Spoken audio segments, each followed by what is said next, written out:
They said she was nothing. No rights, no land, no voice, just a woman standing in the way of powerful men. But they forgot one thing. She built everything they were trying to take. This is the story of a fight that was never supposed to be won. Stay till the end, because the truth will hit harder than you expect. If you enjoyed this story, don't forget to like, comment your thoughts, share it with others, and subscribe for more. The wind off Bitter Creek carried the chill of early autumn. Claire Thornton pulled her collar tight against it. She didn't mind the cold. She knew it. She understood it. It was 4 in the morning. The sun was still an hour away from waking up. But the land didn't wait for the sun, and neither did Claire. She walked the fence line by memory. Her boots crunched against the dry Texas dirt. 17 years she had walked this exact path. When she and William first came out here, there was nothing. Just sagebrush and hard promises. William was a man of big dreams. He talked a good game down at the town hall. He shook hands. He made plans. But dreams don't dig wells. Claire did. She dug the first well. And when it went dry, she dug the second. She figured out how to channel the water from the creek.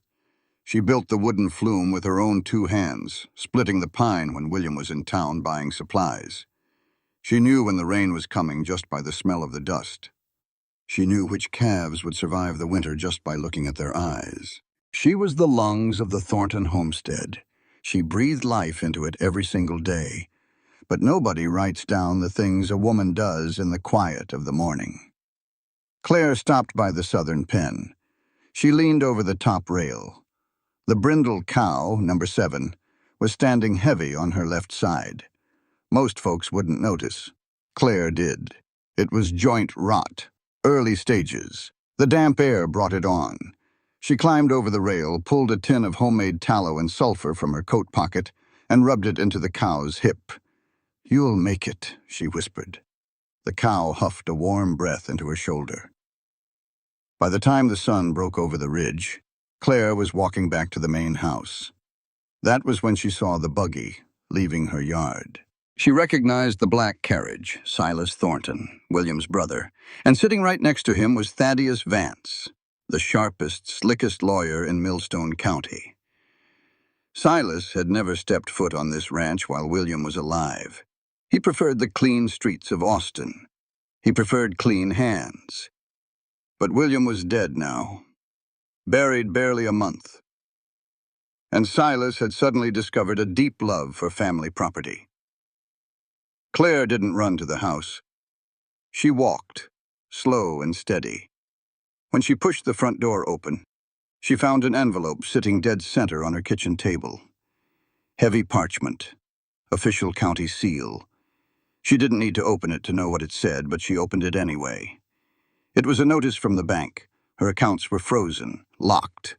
Every dime from the spring cattle sale, cattle she had birthed, raised, and sold, was gone from her reach. The law in Texas back in 1861 was simple. Cruel, but simple. A married woman couldn't own property. She was a wife, an extension of a man. William's will was a rushed, messy thing. It said the ranch belonged to the Thornton family. William meant Claire. But the law didn't care what William meant. Silas shared the Thornton blood. Claire just shared the name. To the law, she was a guest in the house she built. "Miss Claire," she looked up. Sam was standing in the doorway to the kitchen, 13 years old, skinny as a fence post. He was holding a bucket of feed, his knuckles white from gripping the handle too hard.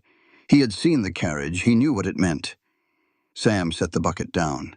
His jaw was tight. His eyes were shining, fighting back tears he was too proud to drop. "They took the money, didn't they?" the boy asked. His voice cracked. "Mr. Silas went to the bank. He took it all." Claire folded the letter. She slid it into her apron pocket. "The accounts are frozen, Sam. Yes." Sam kicked the leg of the table, hard. "It ain't right. You built that flume. You fixed the barn roof. He ain't never done nothing. Why aren't you doing something? Why aren't you crying? Or getting the shotgun?" The boy was shaking. He was looking at her, desperate for an explosion, desperate for the world to make sense. Claire walked over to him. She didn't hug him. She didn't coddle him. She knelt down so her eyes were dead level with his. Her voice was steady, dropping like a stone into a quiet pond. "Listen to me, Sam, and you listen well." She waited until he stopped shaking, until he met her eyes. "A person's dignity doesn't come from whether their name is printed on a legal deed," Claire said. She spoke each word clearly, making sure it landed. "It doesn't come from a bank account. And it doesn't come from what the law says you are. It comes from knowing exactly what your own two hands have built for this world." Sam swallowed hard. "But they took it." "They took the access," Claire corrected him. "They took the paper. But they cannot steal the truth of our labor. You remember this, Sam, for the rest of your life. When the laws of men are unjust, you do not let them tell you what you are worth. Your value is in your mind and your sweat. That makes us equal to any man in that courthouse. We don't cry over stolen paper. We fight for the truth." She stood up. She smoothed her apron. "Now," Claire said, turning toward the stove, "go wash your hands. We have fences to mend. And the land doesn't care about Silas Thornton." Arthur Pendleton liked numbers. Numbers didn't lie. They didn't cheat. They didn't promise you a lifetime and then die of consumption in a Boston hospital bed. Numbers just added up. Or they didn't. That was why Arthur came to Texas. He bought the Broken Ridge Ranch sight unseen, based on a ledger and a surveyor's map. He wanted a place where the math was simple. Cows, grass, water, profit. No society parties, no whisper campaigns, just the hard, honest truth of the dirt. But Arthur was learning that dirt had its own kind of politics. He had been in Dry Creek for exactly 3 days when Silas Thornton bought him a whiskey. Silas was a smooth man, too smooth for a cattle town. He wore a tailored suit and possessed a smile that never quite reached his eyes. They sat on the porch of the Dry Creek Hotel. Silas poured the amber liquor and laid out the landscape. "I tell you this as a neighbor, Arthur," Silas had said, his voice dripping with practiced concern.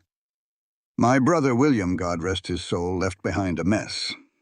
And he left behind a wife, Clara. Well, it's a delicate matter." Arthur had taken a sip of the whiskey. It burned all the way down. "Delicate how?" "Grief does terrible things to the female mind," Silas said, tapping a finger against his temple. "She's become hysterical, hostile. She's got it in her head that the Thornton land belongs to her alone. She ignores the law. She ignores the county maps. She might even come at you about the eastern boundary line. I've had to freeze the bank accounts just to keep her from ruining herself completely. Just be careful. She's not a rational creature."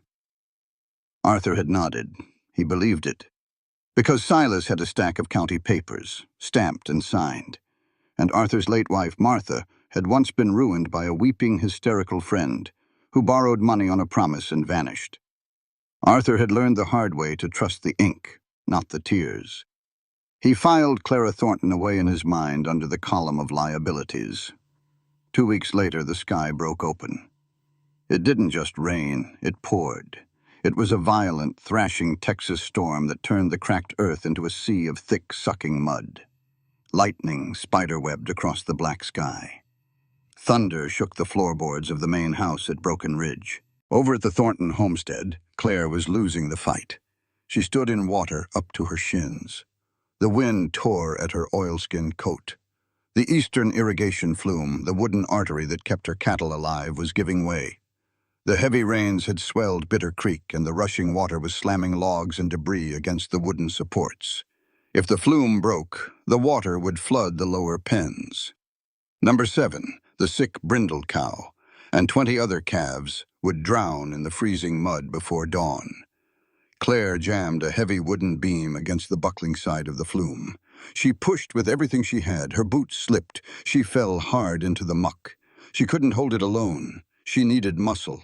She needed a man's weight on the other side of the brace. She scrambled to her feet. The nearest help was a mile away. Broken Ridge. Arthur Pendleton had hired a new foreman just yesterday. A big, broad-shouldered man named Miller. Miller stayed in the bunkhouse by the property line. Claire didn't think about Silas. She didn't think about pride. She just ran. She fought her way through the dark, the wind screaming in her ears. She crossed the property line, ducking under the barbed wire. The rain blinded her.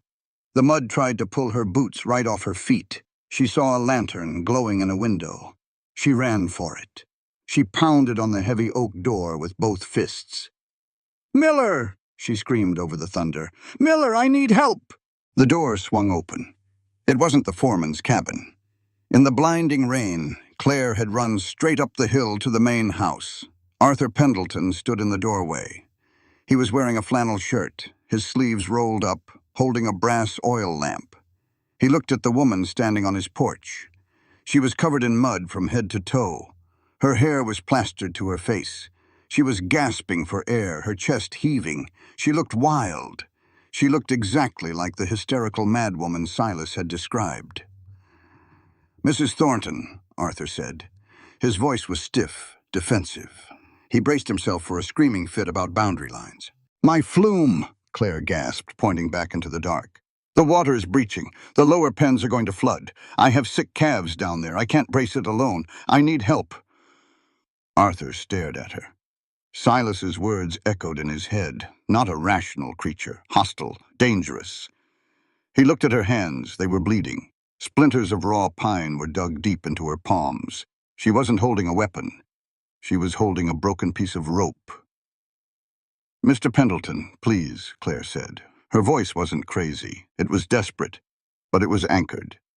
"I know what your people think of me. I know what Silas told you. But my animals are drowning.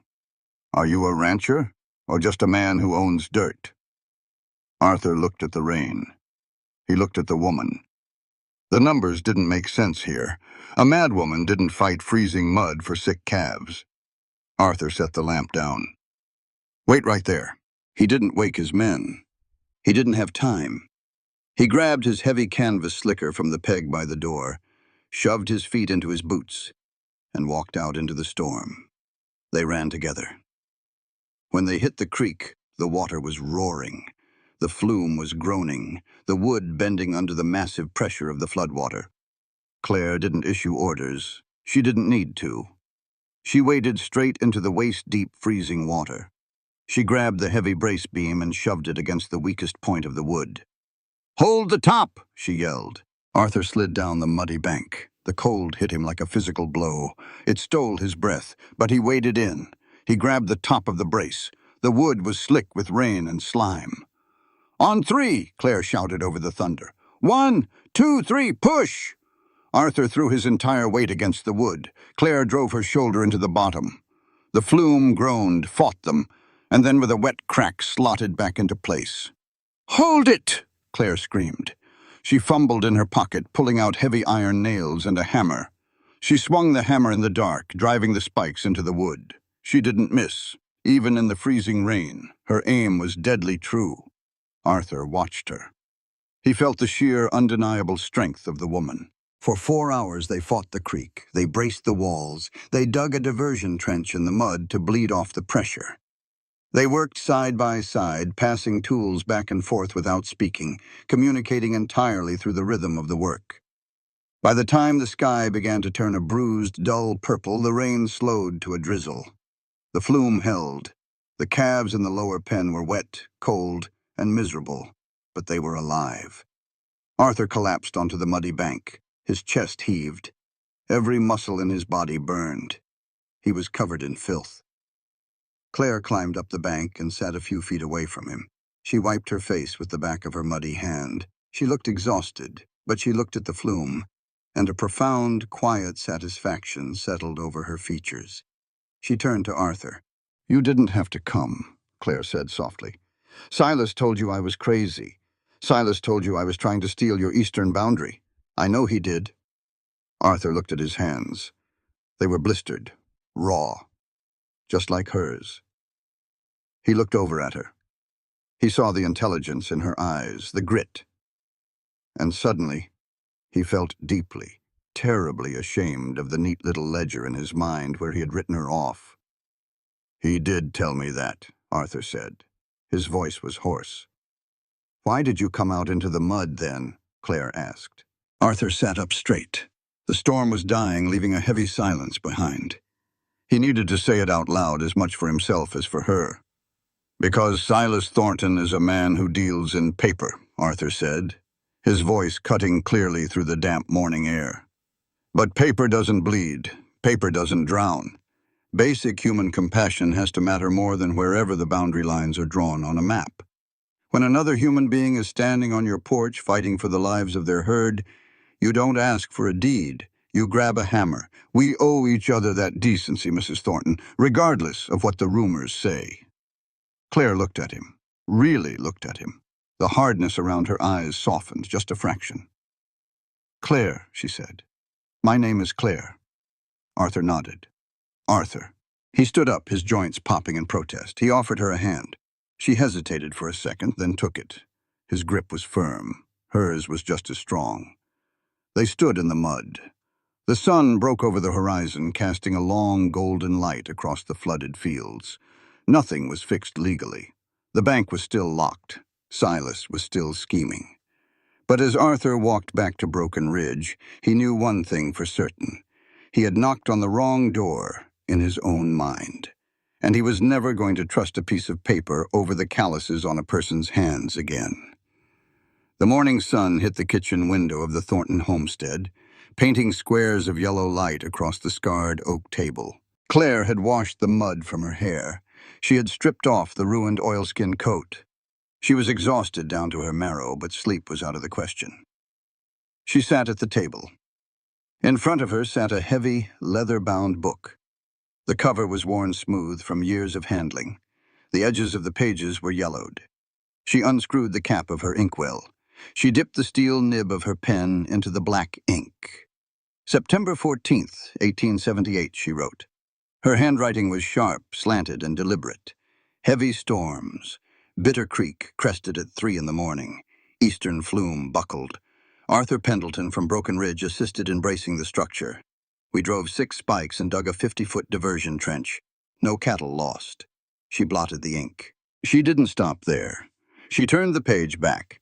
She read the entry from 4 days ago, September 10th. "Sold 40 head of steers. Silas froze the bank account at 2 p.m. I built this herd from 4 sick cows in 1861. This book was her ranch journal. It was the only place in the world where her name meant something. Down in town, the men at the courthouse had ledgers full of numbers. They had maps drawn by surveyors. They had deeds written by lawyers in Austin. But none of those papers told the truth. They told the law. And in 1878, the law said a woman didn't exist. Claire dipped her pen again. She began to write down every single thing she had built on this property. She started from the beginning. She wrote about the drought of '64 and how she walked 3 miles a day to carry water to the dying calves. She wrote about the blizzard of '68 and how she stayed in the barn for 3 days straight, keeping the fires lit so the horses wouldn't freeze. She wrote about the fencing, the well, the roof. She wrote as if her life depended on it, because it did. A sharp knock at the kitchen door broke her concentration. Claire looked up. Through the glass, she saw Hattie Caldwell standing on the porch. Hattie was 65 years old. She was a black woman who had come to Dry Creek right after the war. She took in laundry for half the town. She washed the bankers' stiff collars, the sheriff's dirty shirts, and the saloon girls' cheap silk dresses. Because of that, Hattie was invisible. People talked in front of her like she was a piece of furniture, which meant Hattie knew every secret in Dry Creek. Claire stood up and opened the door. "Hattie, come in. It's cold out there." Hattie stepped inside. She was carrying a large woven basket smelling of lye soap and starch. She set it down on a wooden chair. Her dark eyes, sharp as a hawk's, swept over Claire. She took in the dark circles under Claire's eyes, the bandaged hands, and finally, the heavy leather ledger open on the table. "I heard the creek roaring last night," Hattie said. Her voice was a deep, rich baritone. "I figured your flume was going to take a beating." "It nearly gave way," Claire said, pouring a cup of coffee from the stove and handing it to the older woman. "We managed to brace it." "We?" Hattie took the mug, raising an eyebrow over the rising steam. Arthur Pendleton came out and helped. Hattie let out a low whistle. "Well now, ain't that a wrinkle in Mr. Silas Thornton's fine suit?" Silas was down at the Mercantile yesterday telling anyone who'd listen that the Pendleton boy was firmly in his pocket. Claire sighed, leaning against the counter. "Silas controls the narrative, Hattie. He always has. He talks, the men listen, and the law nods along." Hattie walked over to the table. She looked down at the open ledger. She couldn't read the words, she had never been taught her letters, but she understood the weight of ink on paper. She reached out a weathered finger and traced the edge of the binding. "You writing it all down, Miss Claire?" "Everything," Claire said. "Every post I drove, every dollar I earned." Hattie looked up from the book. Her expression was intensely serious. "Good, because if you don't, they'll bury you under their own paperwork. I've seen it happen. I watched them do it to my own people. They tell the story they want, and pretty soon nobody remembers what really happened." Claire walked over to the table. She closed the ledger. The heavy thud echoed in the quiet kitchen. She looked at Hattie. Two women. Different races, different backgrounds, but bound together by the exact same erasure. "They expect us to just fade away, Hattie," Claire said, her voice steady and clear, ringing with conviction. "They expect us to do the washing, cook the meals, birth the calves, build the country from the dirt up, and then step aside quietly when the men with the pens arrive." Claire rested her hand flat on top of the leather cover. "But I refuse to be erased," Claire continued, looking Hattie dead in the eye. "A woman's invisible labor is the foundation of this country. If we don't record our own history, the men who write the laws will wipe us out completely. Claiming our history isn't just about money or land. Claiming our history is the very first step to demanding our equal rights. Because you cannot deny a person their human rights when the proof of their humanity is written in ink and built in timber." Hattie nodded slowly. A fierce, quiet pride burned in her eyes. "You speak the gospel truth, Claire," Hattie said softly. "You make them see it. You take that book to the courthouse. And when you do, you tell me. I'll be sitting right there in the back row. Because when one of us stands up and says, 'I am here,' it makes it a whole lot easier for the rest of us to stand up too." Meanwhile, 3 miles away, Arthur Pendleton was sitting at his own desk. He was clean. He had bathed in hot water, scrubbing the creek mud from his skin. His muscles ached with a dull, throbbing intensity. He had poured himself a cup of black coffee and unrolled the county map on his mahogany desk. This was the map Silas Thornton had given him. The map with the official county stamp. Arthur traced his finger along the eastern boundary. The line cut directly across the creek, giving Broken Ridge control of the water access. According to this map, Claire Thornton's flume was built illegally on his land. According to this map, Silas was right. Arthur pulled his hand back and looked at his own palm. It was torn up. Splinters from the flume had broken the skin. He closed his eyes and remembered the night before. He remembered Claire wading into the freezing water.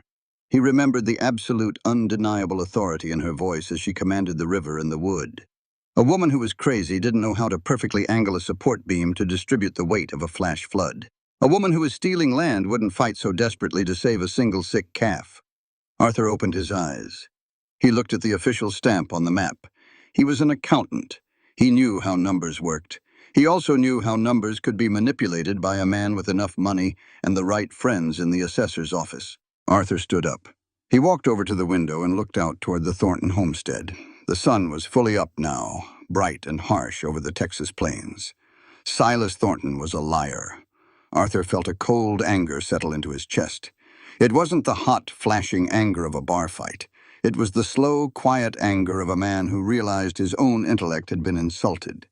Silas had played him for a fool. Silas had counted on Arthur's Boston prejudice against a hysterical woman to blind him to the truth.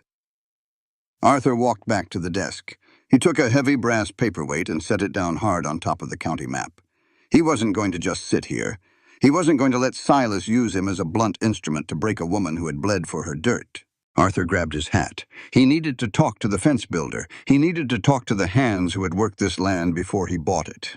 He needed to start pulling the threads of Silas Thornton's carefully woven lies. The storm had passed, but the real fight was just beginning. And Arthur Pendleton was finally ready to do the math. Claire wrapped the ledger in a square of waxed canvas. She tied it with a piece of heavy twine. She pulled the knot tight. It was a Tuesday, town day. She didn't wear her mourning black. She had worn it for a month, letting the heavy wool drag through the dust, playing the part of the grieving widow, because that was what Dry Creek expected. Not today. Today she wore her work dress, faded blue cotton, mended at the elbows, clean, but built for moving. She hitched the wagon herself. Sam stood by the porch, watching her. "You want me to drive, Miss Claire?" the boy asked. "Not today, Sam. You stay here. Keep an eye on that brindle cow." Claire climbed up onto the buckboard. She took the reins. She didn't look back. The ride into Dry Creek took an hour. The sun was climbing high, baking the scrub brush, turning the horizon into a wavy blur of heat. Claire felt every bump in the road. She felt the heavy weight of the ledger sitting on the wooden seat next to her. 17 years of her life, bound in leather and wrapped in canvas. She drove straight to the courthouse. It was a square brick building sitting right in the middle of town. It looked permanent. It looked like it made the rules. Claire tied the horses to the rail. She picked up the book. She walked up the wooden steps. Her boots hit the boards with a heavy, rhythmic thud. Judge Amos Webb was sitting behind his massive oak desk. He was a tired-looking man with a gray beard and ink-stained fingers. He looked up over his spectacles when Claire walked in. He looked surprised. Women didn't walk into a judge's office uninvited. They sent their husbands. They sent their fathers. Claire didn't have either. She walked right up to the desk. She set the canvas-wrapped book down on the polished wood. "Mrs. Thornton," Judge Webb said slowly, "I wasn't expecting you.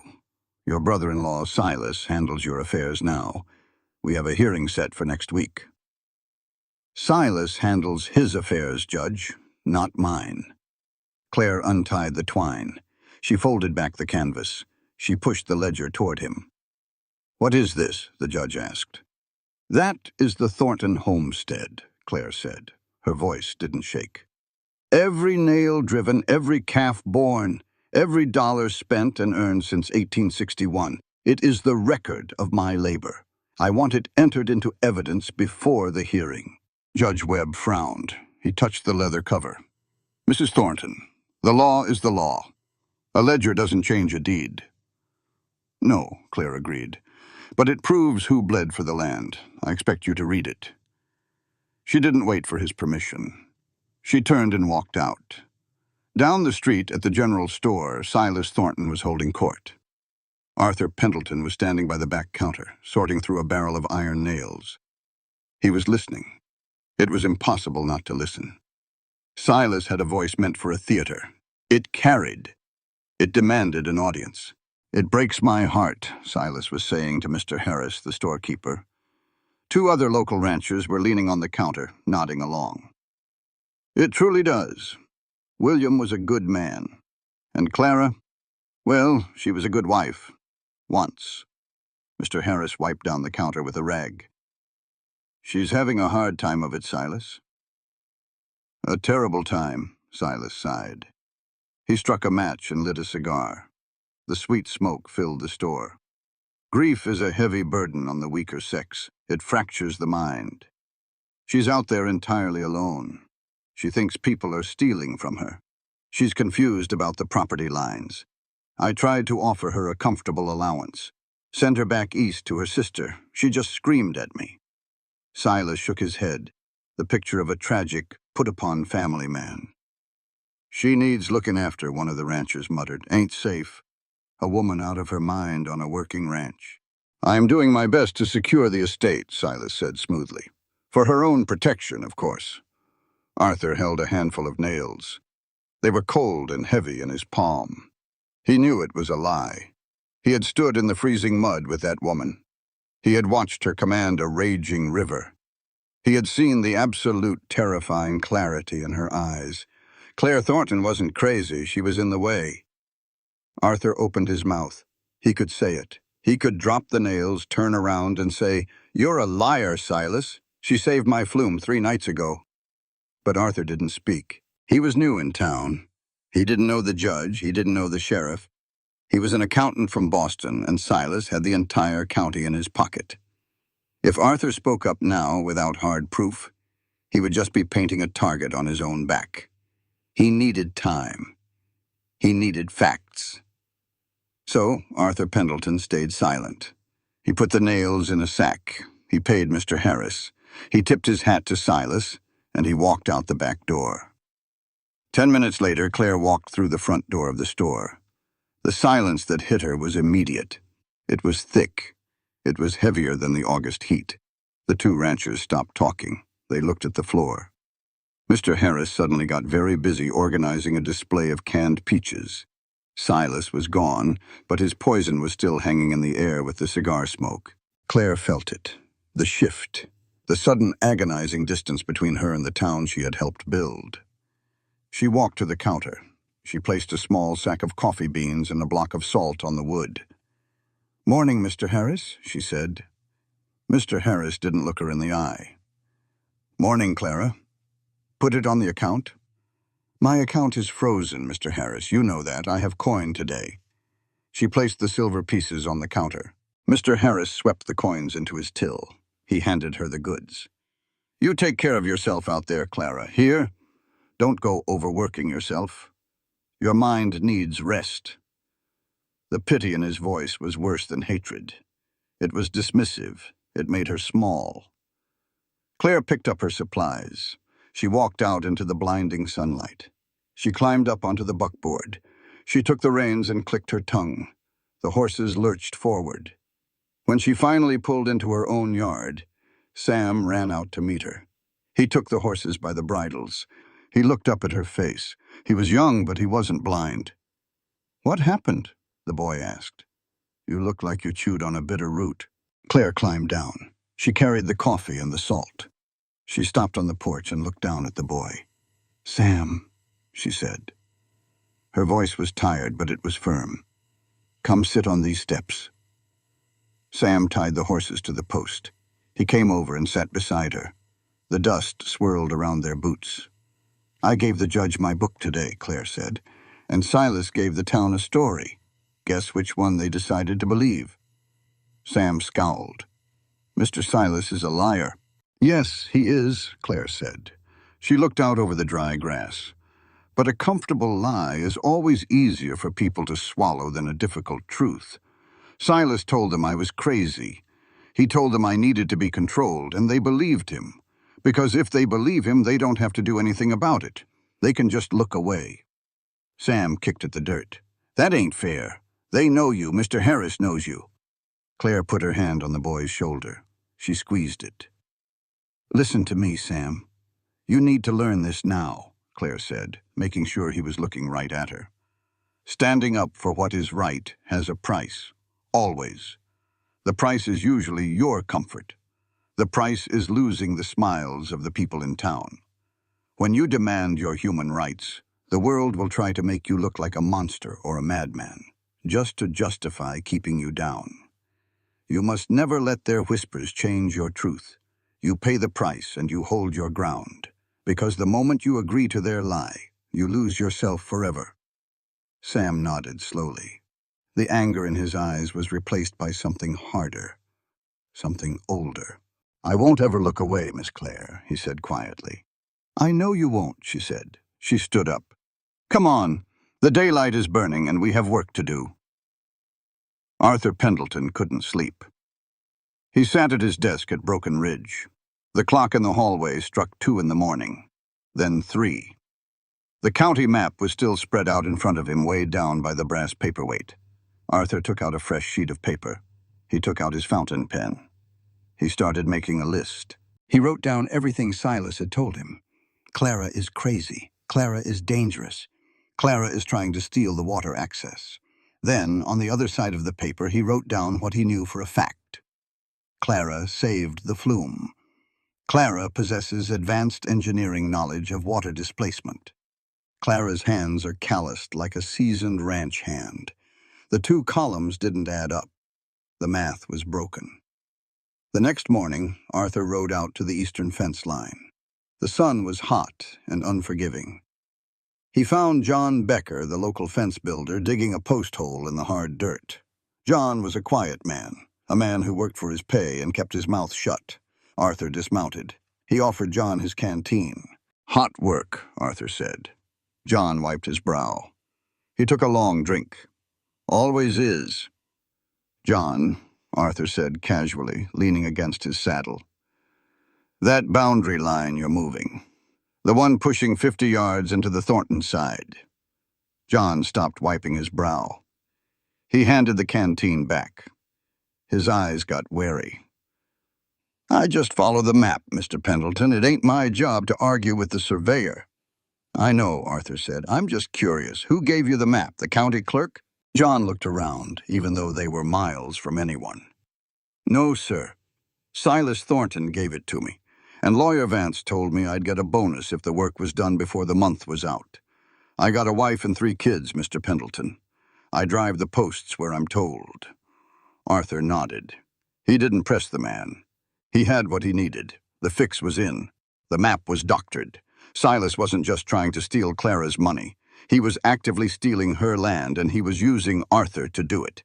He was using Arthur's fence. Arthur mounted his horse. He felt sick to his stomach.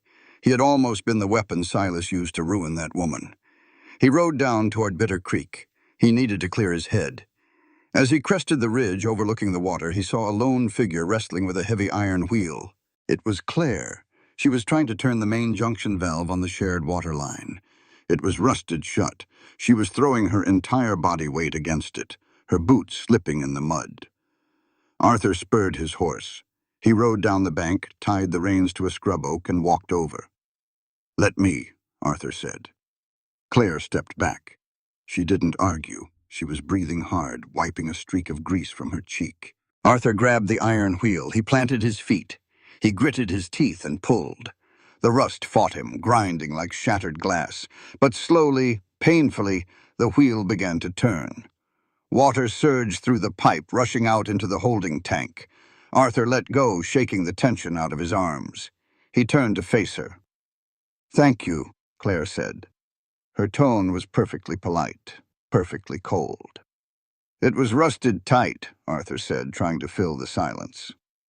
"Needs oil." "I have oil," Claire said. She picked up a rag from the dirt and wiped her hands. She didn't look at him. "What I don't have is a lot of patience for men who play both sides of the fence, Mr. Pendleton." Arthur stiffened. "I don't know what you mean." Claire threw the dirty rag into her toolbox. She finally looked at him. Her eyes were sharp, pinning him right where he stood. "I saw your horse tied up outside Mr. Harris's mercantile yesterday," Claire said. Her voice was low, but it carried the weight of a judge's gavel. "I saw you walk out the back door right before I walked in the front. I know Silas was holding court in there. I know exactly what he was saying about me." Arthur felt the blood rush to his face. "I didn't agree with him." "But you didn't stop him, did you?" Claire asked. She took a step toward him. She wasn't yelling. She was just demanding the truth. "You stood there. You let him call me crazy.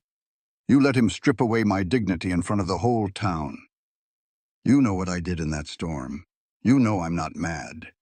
And yet you paid for your nails and you walked away." "It's complicated," Arthur said defensively. "I'm new to this county. Silas has the judge. He has the sheriff. If I call him a liar in public without hard proof, he will ruin my business too." Claire stared at him. The disappointment in her face was a physical blow. "Complicated," Claire repeated. The word tasted bitter in her mouth. She walked up until she was standing barely an arm's length away from him. She didn't blink. "Listen to me, Arthur Pendleton," Claire said, her voice ringing with absolute clarity. "You think staying out of it makes you innocent, but the silence of a good man in the face of malice isn't neutrality, it is complicity." Arthur swallowed hard. He couldn't look away from her. "When you watch a woman be stripped of her rights, When you know the truth and you choose to look away to protect your own comfort, you're making a choice, Claire said, pointing a finger at his chest. You are teaching the men in that store that it is acceptable to destroy a person. You are teaching children like my boy, Sam, that injustice is just the natural order of the world. Equality isn't something we get because the law suddenly decides to be kind. Equality is something we get because people refuse to stay silent when they see a wrong being done. The wind blew through the canyon, rattling the dry leaves. Arthur stood perfectly still. He could have argued. He could have made excuses. He could have talked about his own trauma, his own fear of trusting people, but he didn't. Because he was an honest man who had made a cowardly choice, and he knew it. The math didn't lie. She was right.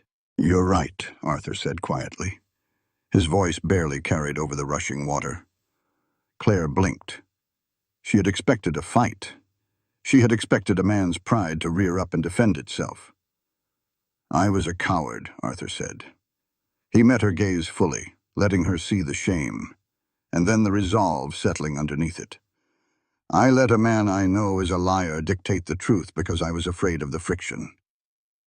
I am sorry, Claire. I am deeply, profoundly sorry." Claire looked at him for a long moment. She saw the change in him. It wasn't just words. It was a shift in the timber of his spine. "Apologies don't change the boundary lines, Arthur," she said softly. "No, they don't," Arthur agreed. He reached into his coat pocket. He pulled out the folded county map, the doctored map Silas had given him. He handed it to her. Claire took it, unfolding the heavy paper. She looked at the eastern line.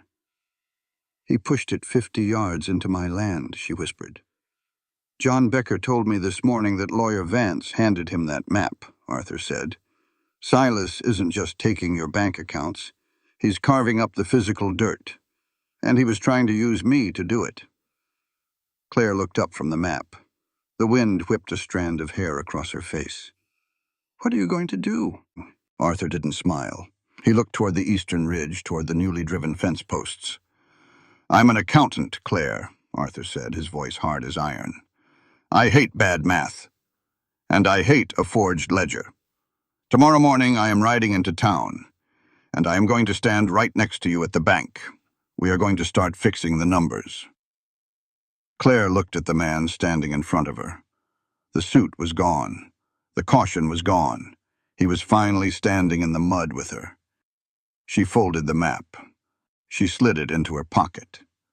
9 o'clock, Claire said. "Don't be late." "I won't," Arthur promised. He watched her mount her horse and ride back toward the Thornton homestead.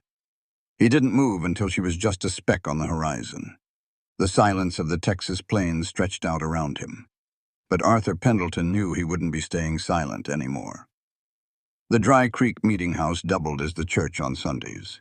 It was a simple whitewashed building with hard wooden pews and a roof that leaked near the altar. On Thursday nights, it was the town hall. Tonight it was full. The air was thick with the smell of damp wool, pipe smoke, and quiet anticipation. Silas Thornton stood at the front of the room. He didn't stand behind the pulpit. He stood in front of it, down on the floor with the people.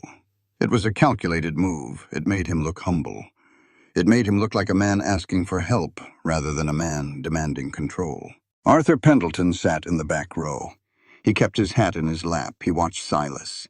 He watched the crowd. "I didn't want to bring family matters before the town," Silas said. His voice was smooth. It didn't boom. It carried. "A man's family is his private burden. But my brother William was a friend to all of you. He built the Thornton homestead to be a pillar of this community." Arthur felt his jaw tighten.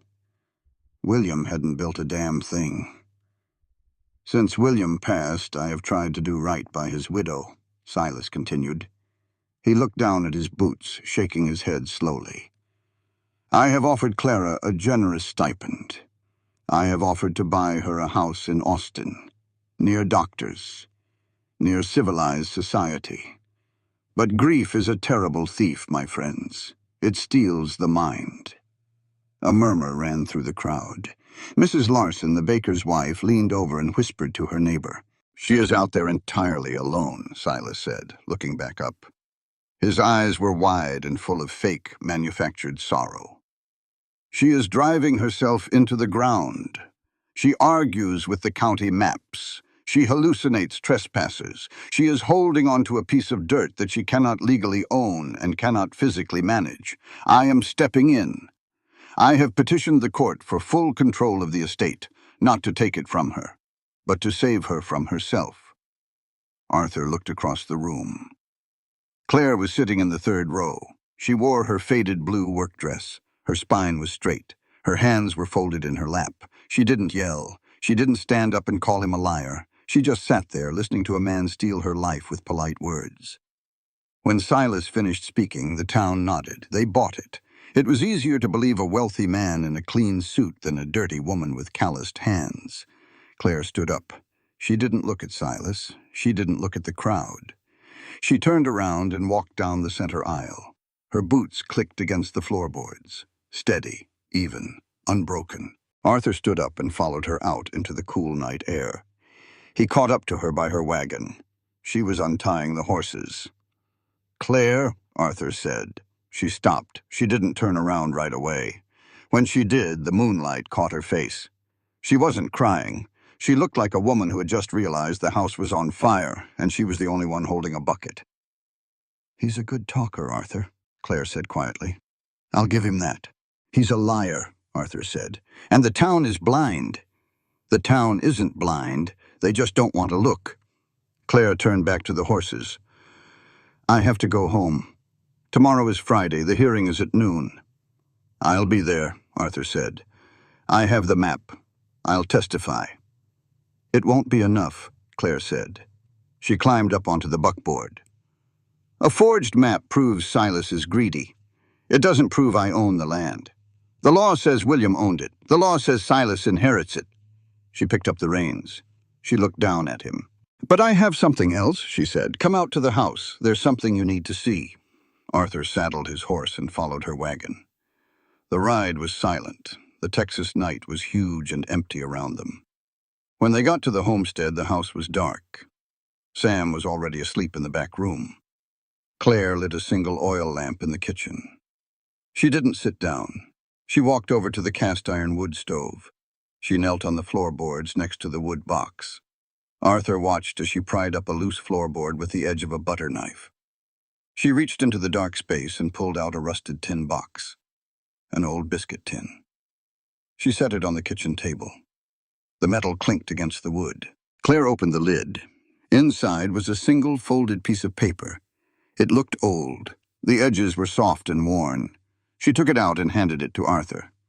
"Read it," she said. Arthur unfolded the paper. He held it near the lamp. The handwriting was messy, slanted. The handwriting of a man whose hand was shaking. "Claire," the letter began. "I am writing this because I am a coward and I cannot say it to your face. The men in Austin came looking for their money today.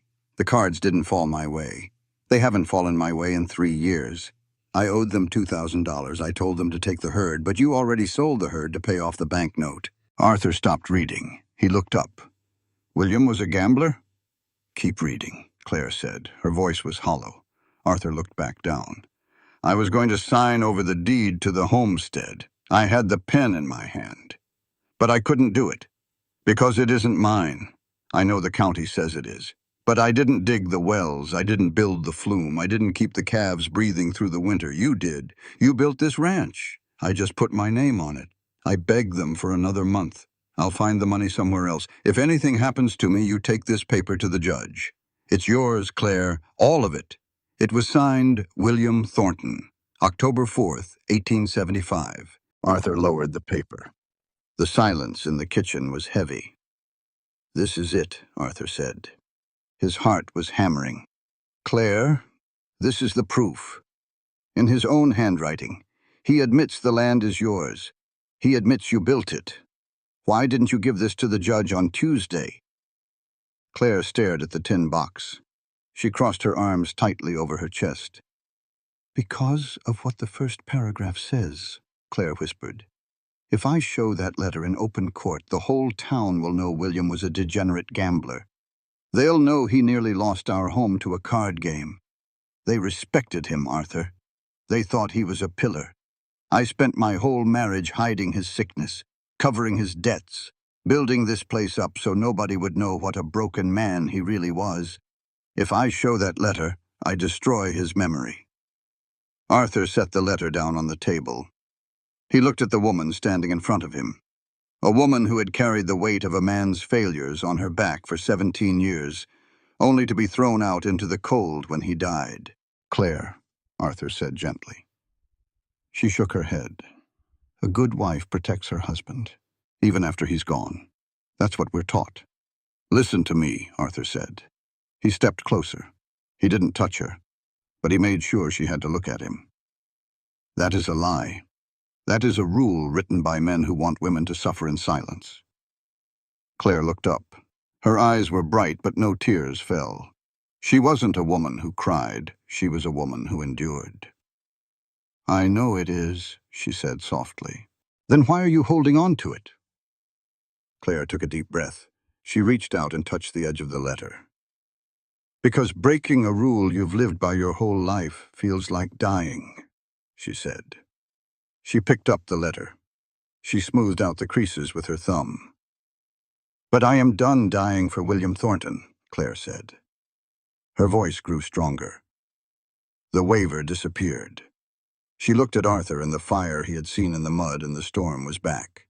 "You need to understand this, Arthur," Claire said, her voice clear and ringing with absolute conviction. "Protecting a lie to save a dead man's reputation only destroys the living. For hundreds of years, women have been taught that our primary job is to protect the pride of the men around us. Even at the cost of our own survival, even at the cost of our own truth. We swallow their debts. We hide their violence. We sweep their failures under the rug so the world can keep pretending men are flawless." She held the letter up. "But that is a false morality. It is a trap," she continued. "Truth is the only thing that matters. The truth of who did the work. The truth of who paid the price. If you build your life on hiding someone else's shame, you don't have a life. You have a prison. And I will not go to my grave in a prison William built. Tomorrow the town learns the truth." Arthur nodded slowly. He felt a profound, overwhelming respect for her.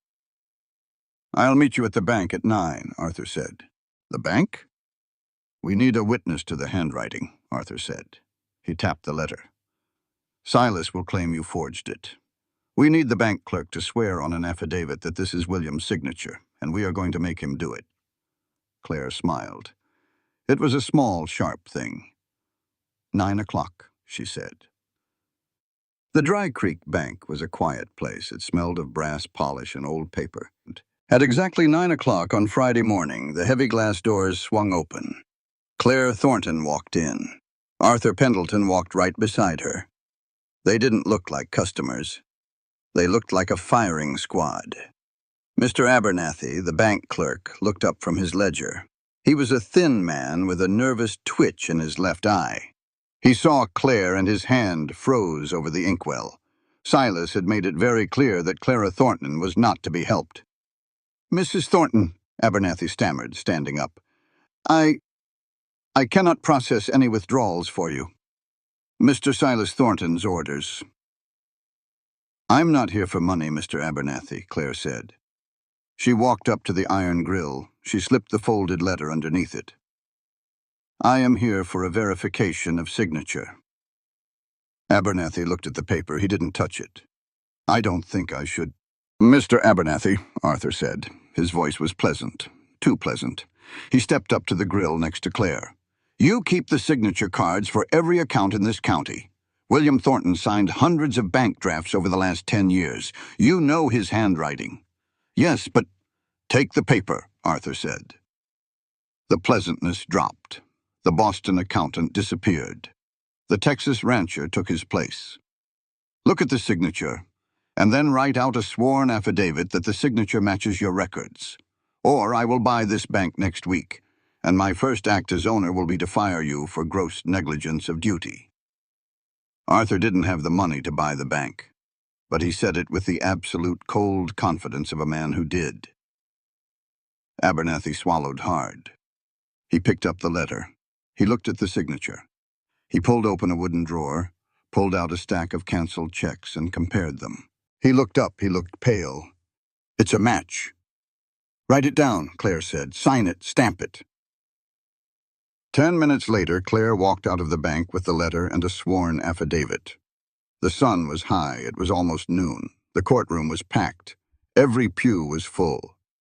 The men who had nodded along with Silas the night before were sitting shoulder to shoulder waiting for the show. They were waiting to watch the mad widow be put in her place. Judge Webb sat behind his high bench. He looked sweating and miserable. Silas Thornton sat at the plaintiff's table. Lawyer Vance sat next to him, looking bored and expensive. Claire walked down the center aisle. Arthur walked beside her. When they reached the wooden railing, Arthur opened the swinging gate for her, then took a seat in the front row, directly behind her. Claire sat at the defense table, alone.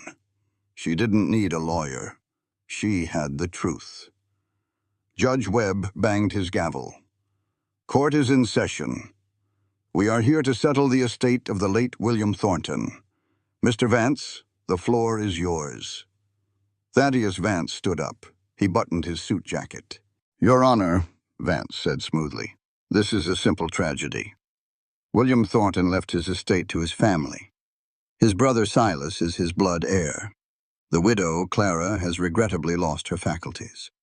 She has no legal standing to own the property under the laws of this state, and her current mental state makes her a danger to the land and the livestock. We simply ask that the court grant full control to Silas for the good of all involved." Vance sat down. Silas looked deeply sorrowful. "Mrs. Thornton," Judge Webb said. He sounded tired. "Do you have anything to say?" Claire stood up. She picked up the canvas-wrapped package. She walked to the bench. She unwrapped it and set the heavy leather ranch journal on the wood. "I am the Thornton family, Your Honor," Claire said. "And I have not lost my faculties.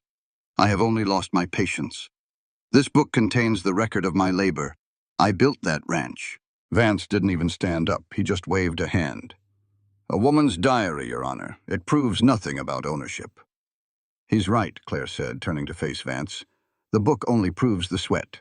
This proves the ownership." She reached into her pocket. She pulled out the letter and the bank affidavit. She handed them to the judge. "That is a letter written by William Thornton 3 years ago," Claire said. Her voice carried to the back of the room.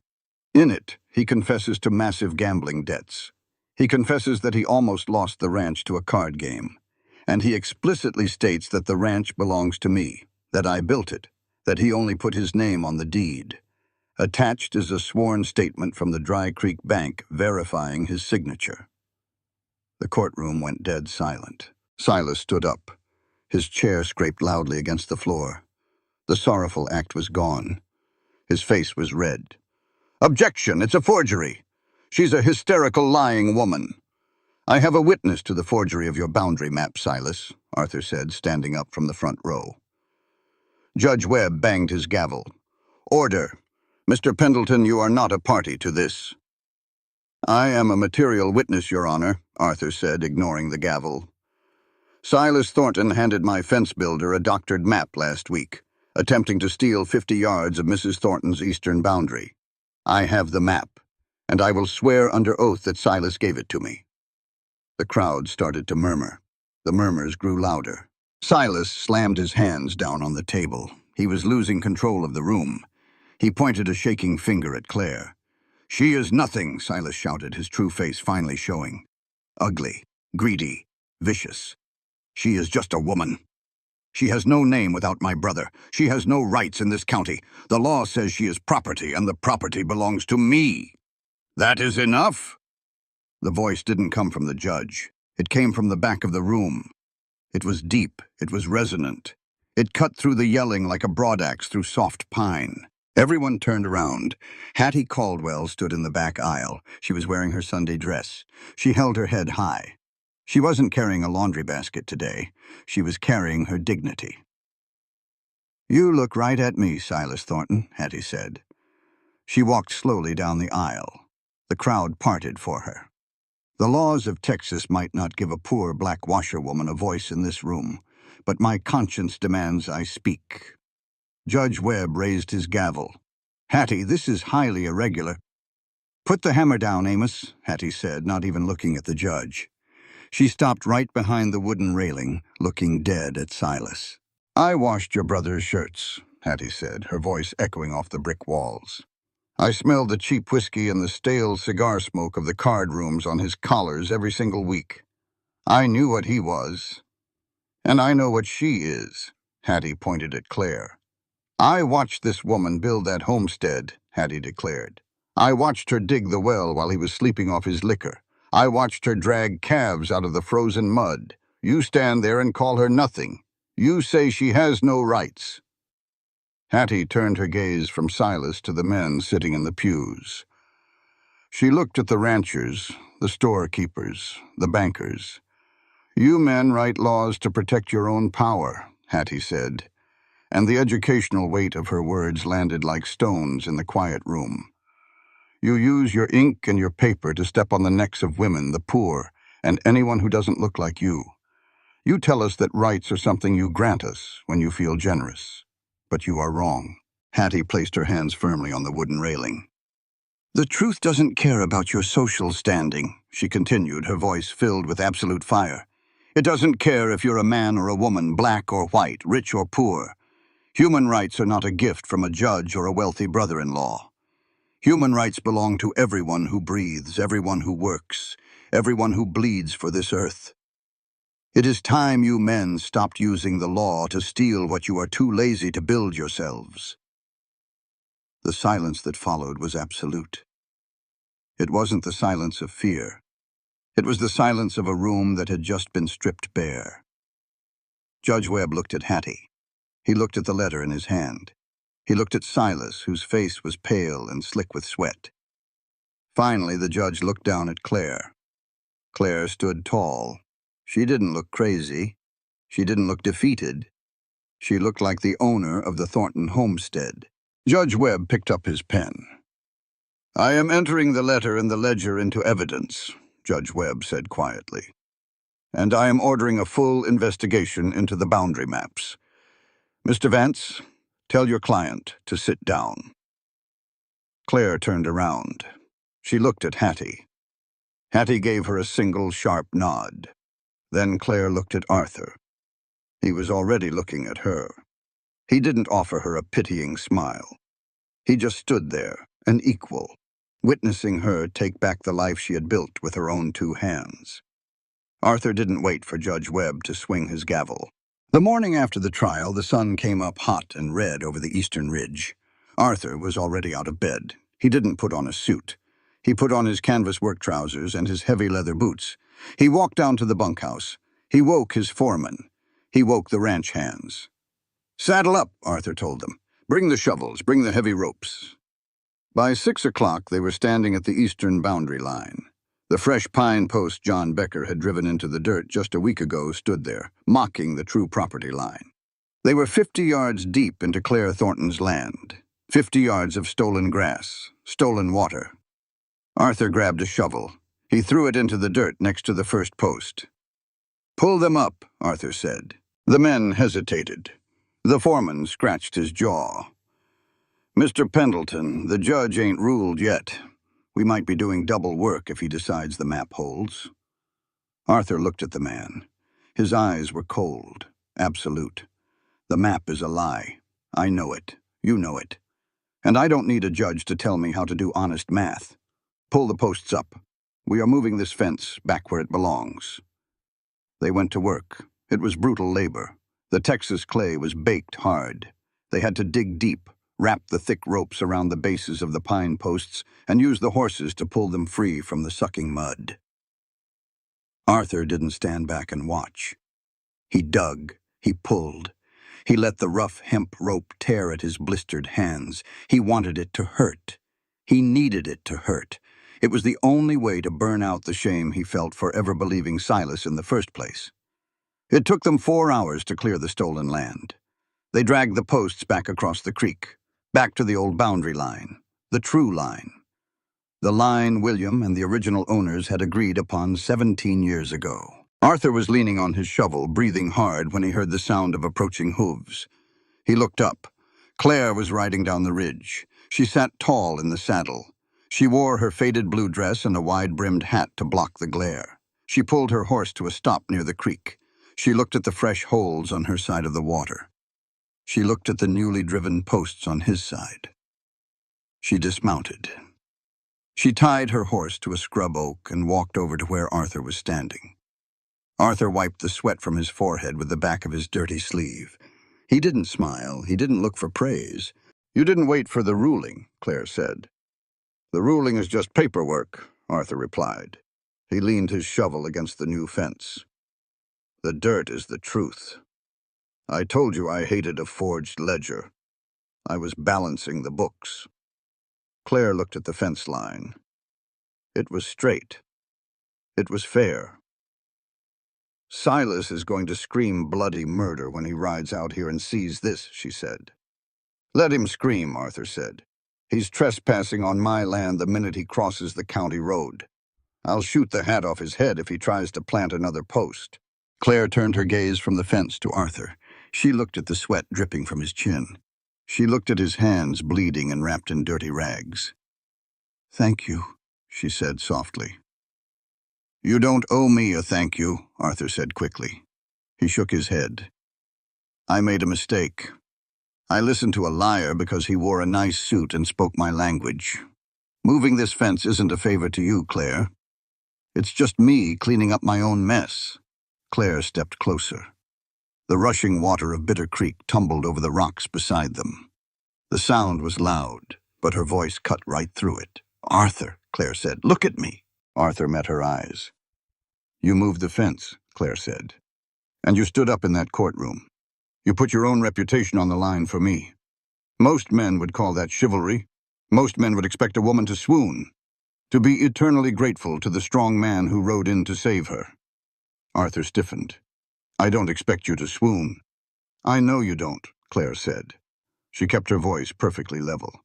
"But we need to get something straight right now, before we start sharing water, before we start acting like neighbors." Claire pointed a finger at the heavy wooden flume they had saved in the storm. "You are a good man, Arthur Pendleton," she said, "but respect isn't opening a door for a woman. Respect isn't moving a fence because your conscience hurts, and it certainly isn't feeling sorry for a poor widow." Claire locked her eyes onto his.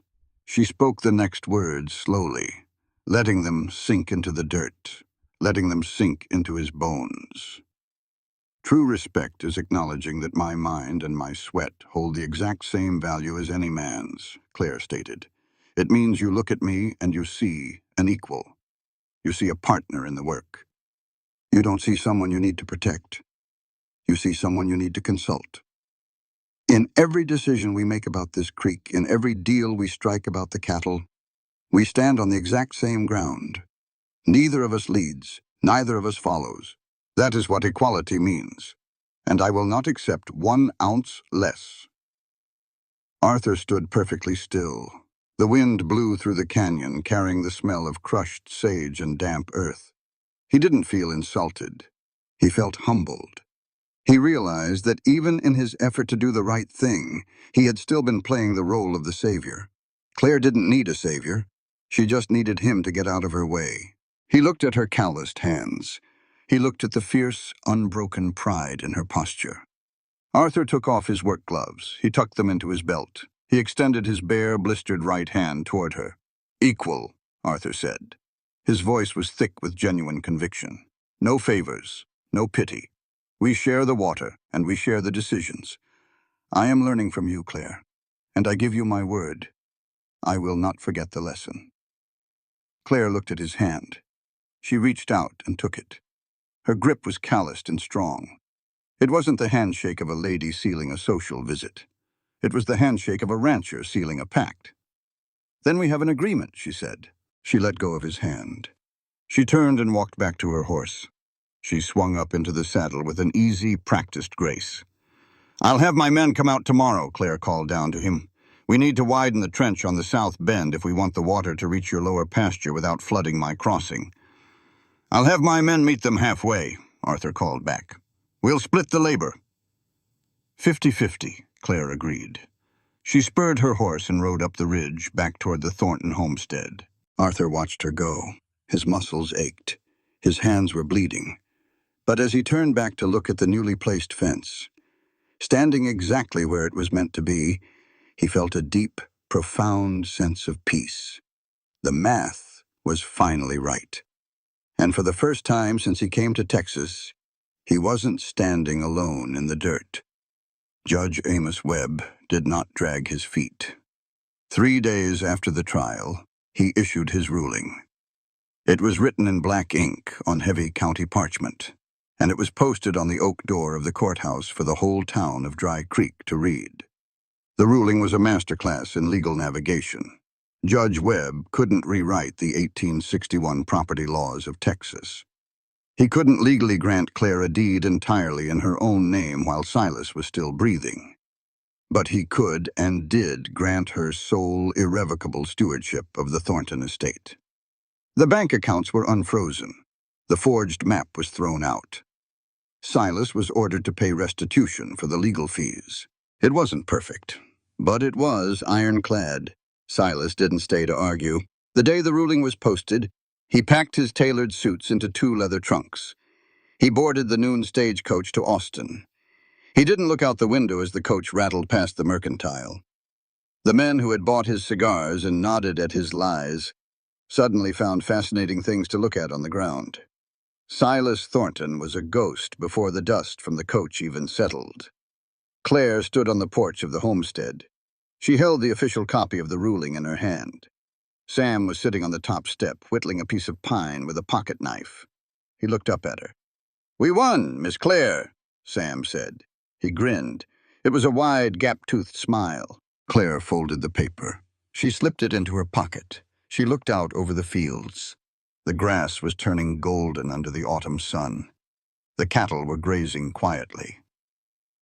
"We survived, Sam," Claire corrected him gently. "We kept what was ours." She walked down the steps. She stood in the yard, looking back at the house. She had fought a war for this dirt. She had bled for it. She had dragged her own husband's shame into the light to save it. She had her victory. But as the days passed, a heavy, restless feeling settled into Claire's bones. She had won because she had William's letter. She had won because Arthur stepped up. But mostly she had won because she could read the ledger. She knew how to write down the dates. She knew how to calculate the cost of a blown flume. What about the women who couldn't? What about Hattie Caldwell? What about the children in Dry Creek whose parents were too poor to send them to the county schoolhouse? If Silas had come for them, they would have been erased. Completely. 2 weeks later, Claire loaded her wagon. She didn't load it with feed or salt. She loaded it with slate boards, boxes of white chalk, and 6 kerosene lanterns. She drove into town just as the sun was setting. She pulled the wagon up to the back of the meeting house, the small annex room attached to the church. The room was empty, dusty, used mostly for storing broken pews and old hymnals. Claire unlocked the door. She dragged the broken pews out. She brought the slates in. She hung the lanterns on the wall hooks and lit them. The room filled with a warm yellow glow. She had put a sign up at the Mercantile 2 days ago. Free evening classes, reading, writing, and numbers. Anyone welcome, no questions asked. At 7 o'clock, the door creaked open. Sam walked in first. He was holding his hat in his hands. Behind him were 2 boys from the livery stable. They were covered in horse dust, looking nervous. Then came a young girl from the boarding house wearing a dress that was too short for her wrists. And then, stepping quietly through the doorway, came Hattie Caldwell. Hattie wasn't carrying laundry. She walked in, her spine straight, and took a seat in the very front row. By 7:15, there were 12 people in the room, 10 children and 2 adults. They were the invisible people of Dry Creek, the ones who did the heavy lifting while the men in suits made the laws. Claire stood at the front of the room. She didn't have a wooden desk. She just had a piece of chalk and a large slate propped up on an easel. She looked at the faces looking back at her. They were hungry. Not for bread, for armor. Claire picked up the chalk. She turned to the board. She wrote the letter A in large, clear strokes. The chalk tapped rhythmically against the slate. She turned back to the room. "Welcome," Claire said. Her voice was warm, but it carried the same fierce authority she used to command the river. "You are here tonight after working all day," Claire began. She walked slowly across the front of the room, looking each person in the eye. "Your hands are tired. Your backs hurt. The world tells you that you don't need to be in this room. The world tells you that your job is just to swing a hammer, or wash a shirt, or shovel out a stall." Claire stopped pacing.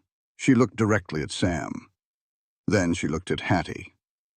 "The world lies," Claire stated. She held up the piece of white chalk. "They want you to stay ignorant," Claire said, making sure her words filled every corner of the small room. "Because an ignorant person is a person who can be controlled.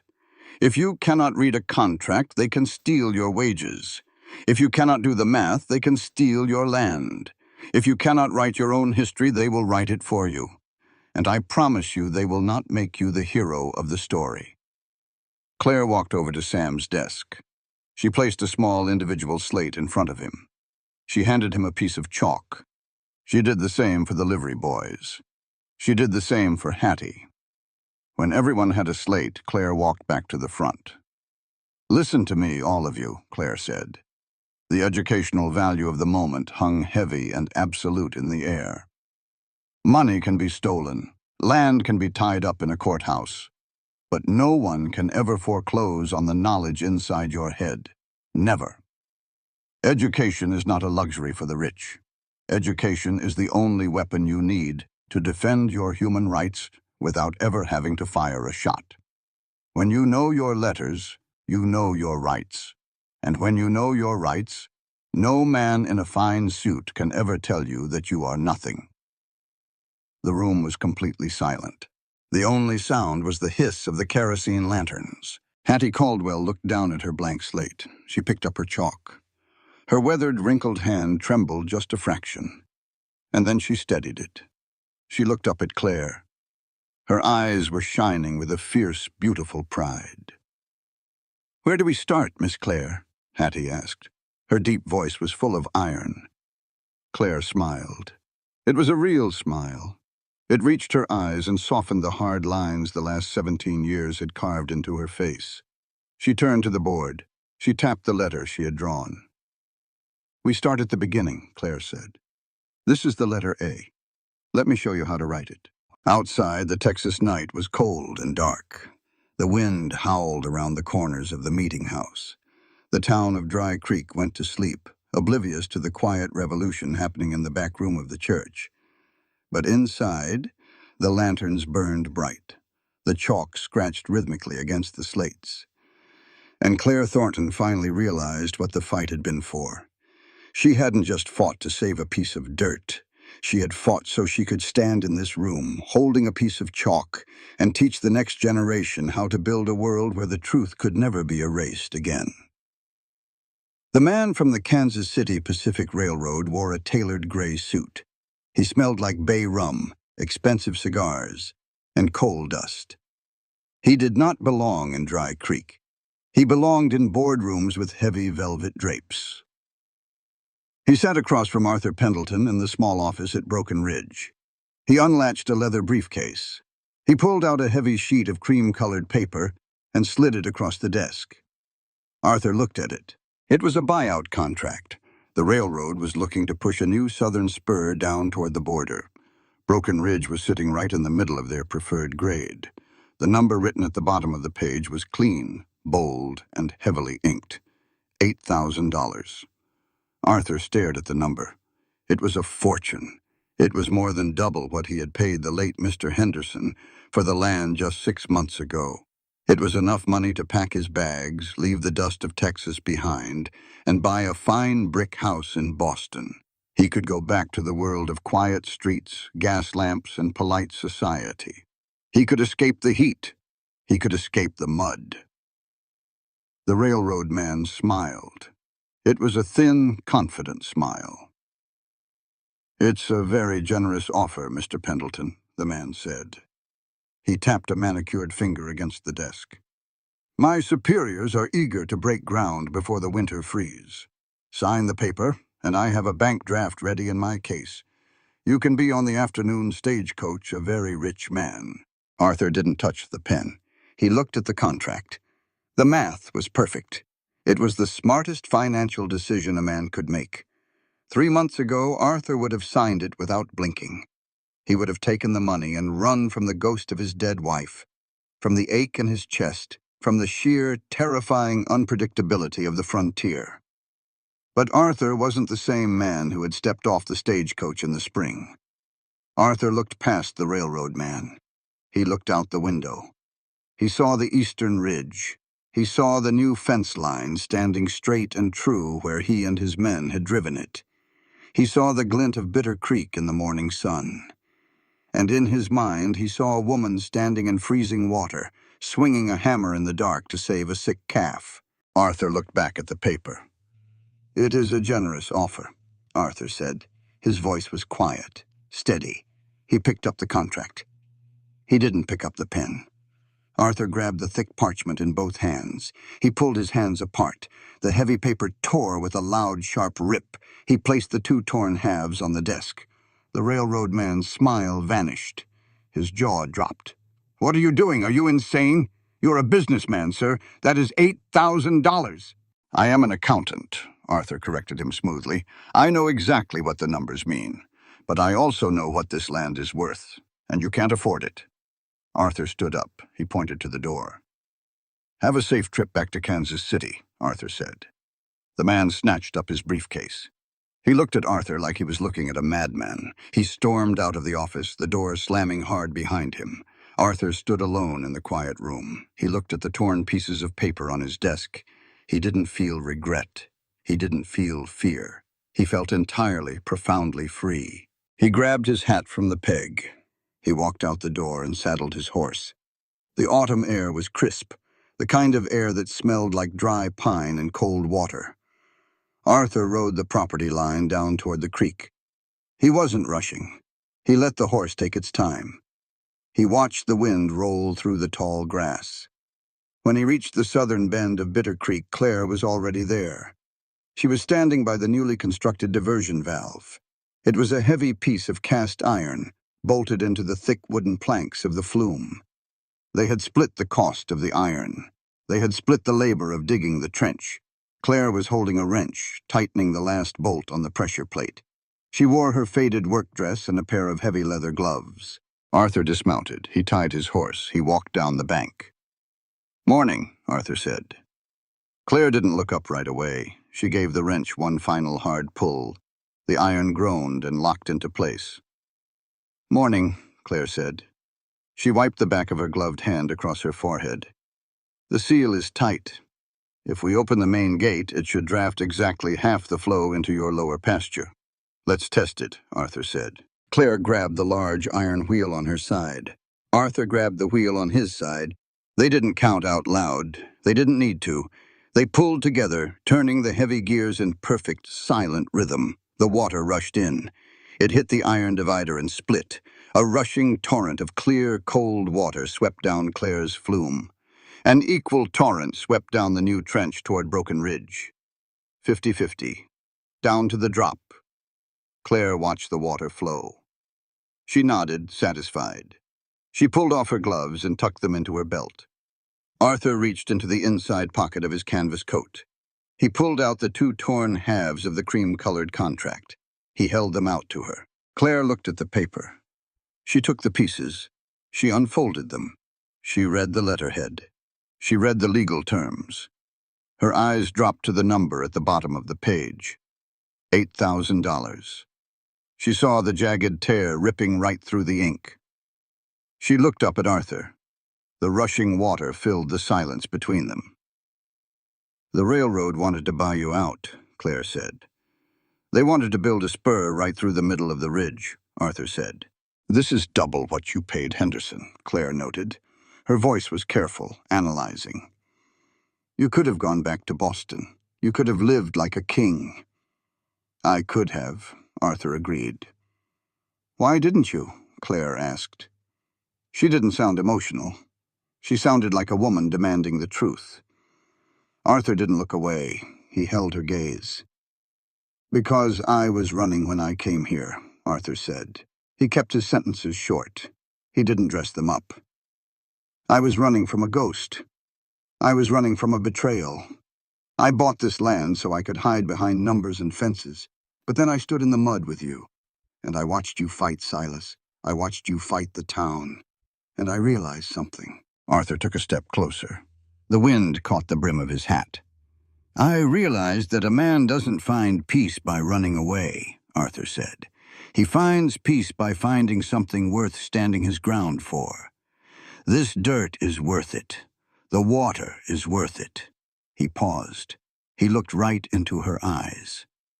"And you are worth it." Claire stood perfectly still. The torn paper fluttered slightly in her hand. She didn't blush. She didn't look down. She absorbed his words. She weighed them. "A lot of women would weep at a gesture like that," Claire said softly. "They would call it terribly romantic, a man giving up a fortune for the frontier." "I don't need you to weep," Arthur said. "I just wanted you to know." Claire nodded slowly. She folded the torn contract. She slipped it into her own apron pocket. "I do know," Claire said. She took a breath. The air was sharp in her lungs. "But Arthur, I need you to understand what you just did, because it is bigger than just turning down money." Claire pointed toward the horizon, toward the town of Dry Creek. "For most of my life, my choices were made for me," Claire said, her voice ringing with the clarity of a church bell on a cold morning. "The law chose who owned my labor. William chose how our money was spent. Silas tried to choose where I would live. Women in this world are taught that survival means accepting the choices men make for us. We are taught to be grateful for whatever cage they put us in, as long as the bars are painted gold." She turned back to Arthur. The educational weight of her words landed heavy and absolute between them.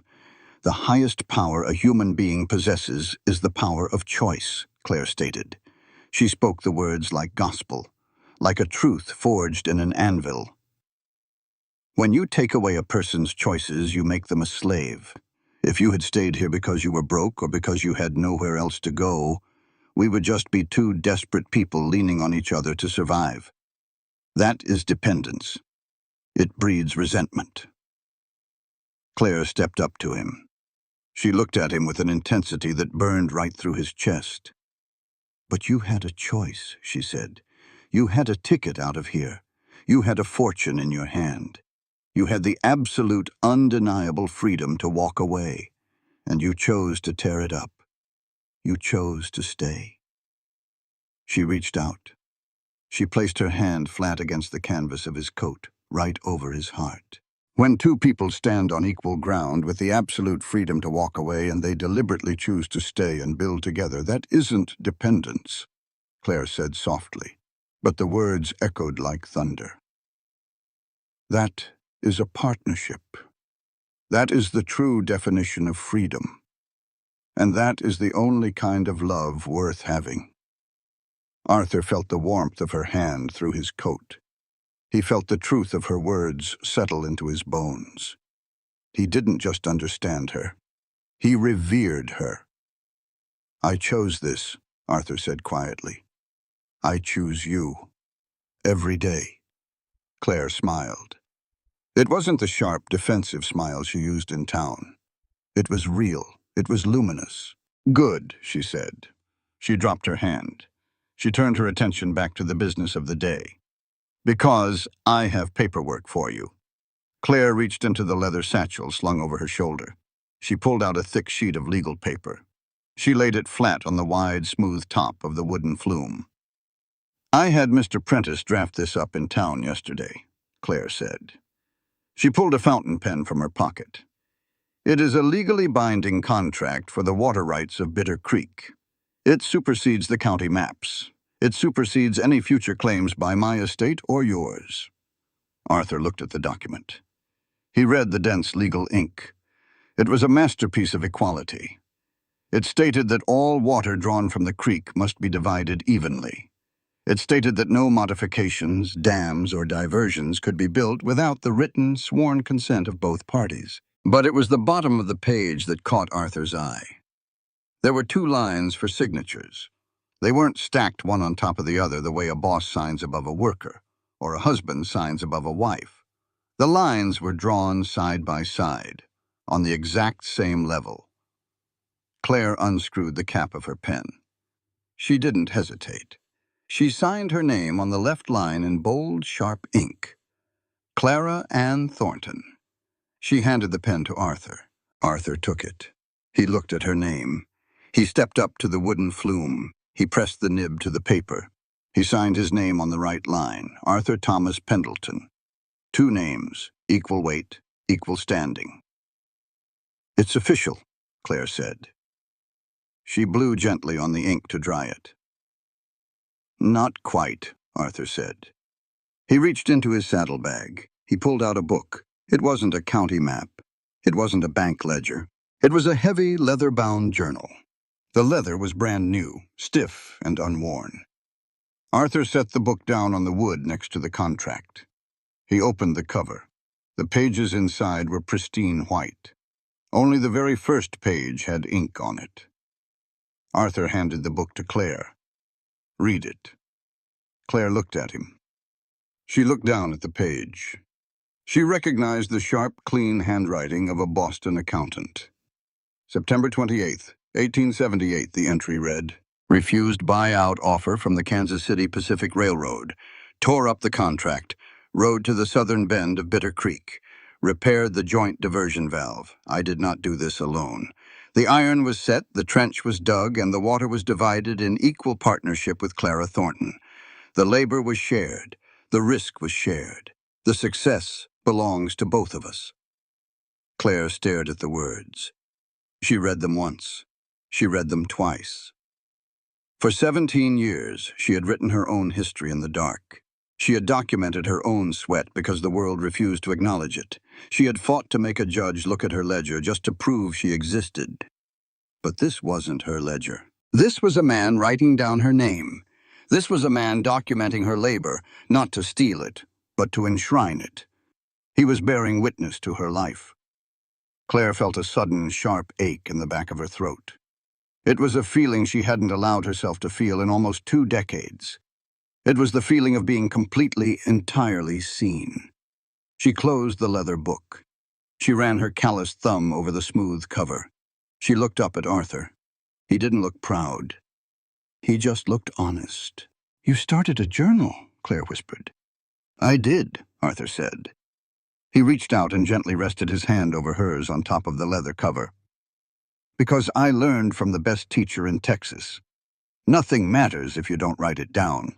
And I'm never going to let the world forget what you build, Claire. Not as long as I have ink in my pen."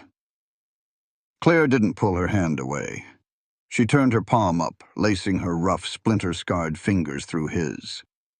The wind blew off the creek, rustling the dry, golden grass along the banks. The water rushed through the iron valve, dividing perfectly in 2, nourishing 2 ranches, 2 lives, side by side. They didn't need to say anything else. The contract was signed. The ledger was open. The choice was made. And for the first time in her life, Clara Thornton looked at the man standing beside her, and she knew she didn't have to carry the weight of the world alone anymore. The narrative presented here is fictional and created for artistic expression. Names, characters, and incidents are either invented or used in a fictitious manner. Any resemblance to actual persons or events is unintended and should not be considered factual or deliberate. As the dust settles over the quiet plains of Dry Creek, Claire Thornton stands not just as a woman who reclaimed her land, but as a living testament to something far greater, the undeniable weight of truth and the quiet power of those who refuse to be erased. What she fought was never just a legal battle. It was a fight against a system that measured worth by name, by gender, by ink on paper, instead of sweat, sacrifice, and lived reality. And in standing her ground, Claire didn't simply win back a ranch. She rewrote what it means to belong, to deserve, and to exist in a world that often looks the other way. This story leaves us with a truth that cuts deeper than any courtroom verdict. Your value is not something the world gets to assign to you, not through laws, not through opinions, not through the comfort of those who benefit from your silence. Claire teaches us that dignity is built through long mornings, unseen labor, and the courage to keep going even when no one is watching. And perhaps even more importantly, she shows us that silence, especially from those who know the truth, can be just as harmful as injustice itself. Arthur's journey reminds us that being a good person is not enough. Choosing to act, to speak, to stand beside what is right, even when it is uncomfortable, is where true character is revealed. There is also a deeper, quieter lesson woven into every moment of this story, one about memory, about history, and about voice. Claire wrote everything down, not because she trusted the world to remember her, but because she knew it wouldn't. And that act alone speaks volumes. If you don't tell your story, someone else will. And they may not tell it truthfully. The ledger she kept, the classroom she built, the knowledge she passed on, these were not just acts of survival. They were acts of resistance. Because knowledge, once gained, cannot be taken. It cannot be locked in a bank or signed away in a courthouse. It becomes a shield, a weapon, and a legacy. In the end, what Claire Thornton leaves behind is not just land or cattle or even victory. She leaves behind a standard, a reminder that equality is not given, it is demanded. That respect is not charity, it is recognition. And that the smallest, quietest voices, when they choose to stand, can shake the very foundations of a world built on unfair rules. So, as this story comes to a close, maybe the question isn't what Claire won, but what we are willing to stand for in our own lives. When truth is inconvenient, when justice is uncomfortable, when silence feels easier, will we look away or will we stand in the mud, shoulder to shoulder, and do what is right? Because in the end, the land may remember who owned it, but history remembers who fought for what was right.